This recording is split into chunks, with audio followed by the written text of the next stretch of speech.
Our investigation continues tonight into a series of lawsuits against a now former Mount Carmel West Hospital doctor. Hospital administrators fired William Husel after uncovering that he allegedly gave more than 24 patients excessive doses of pain medicine. Doses Mount Carmel now admits likely caused their deaths. Those families are now left wondering, how did this happen and could have it been prevented? NBC4's Dan Perlman is live outside that hospital tonight with more on who else is being held responsible for those patients that died under this doctor's care. Dan? Yeah, you know, much of this story and much of what we've told you over the last week is focused on Dr. Husel, but it is important to note he is not the only one mentioned in the case filings.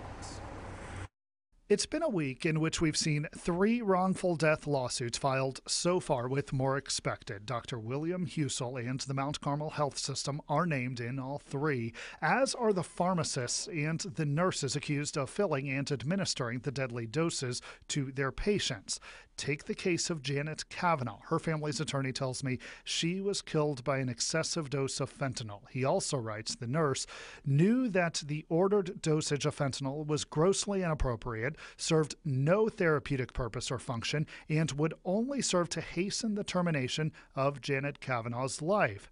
This brings me to the Ohio Board of Nursing. We're the state regulatory agency for nursing. Lisa EMRICH here did not comment on these cases specifically. She did, however, explain to me the process. The nurse has to look at what the order is. The process by which a nurse administers a doctor's order. They're also responsible for looking at the order and giving a careful analysis of the order to determine, is the order accurate? And if it is, the nurse proceeds. But if it's not, if the nurse sees a reason a drug may harm a patient, he or she is required to let the doctor or licensed professional know. EMRICH also explains the nurse can say no to administering the drug. Should they decline to implement the order, it's the nurse's responsibility to notify the ordering physician or healthcare provider, and then to also document that notification as well as the reason for declining to implement the order. What exactly happened between the doctor, the nurses, the pharmacists, and the 3 patients whose families have filed suit so far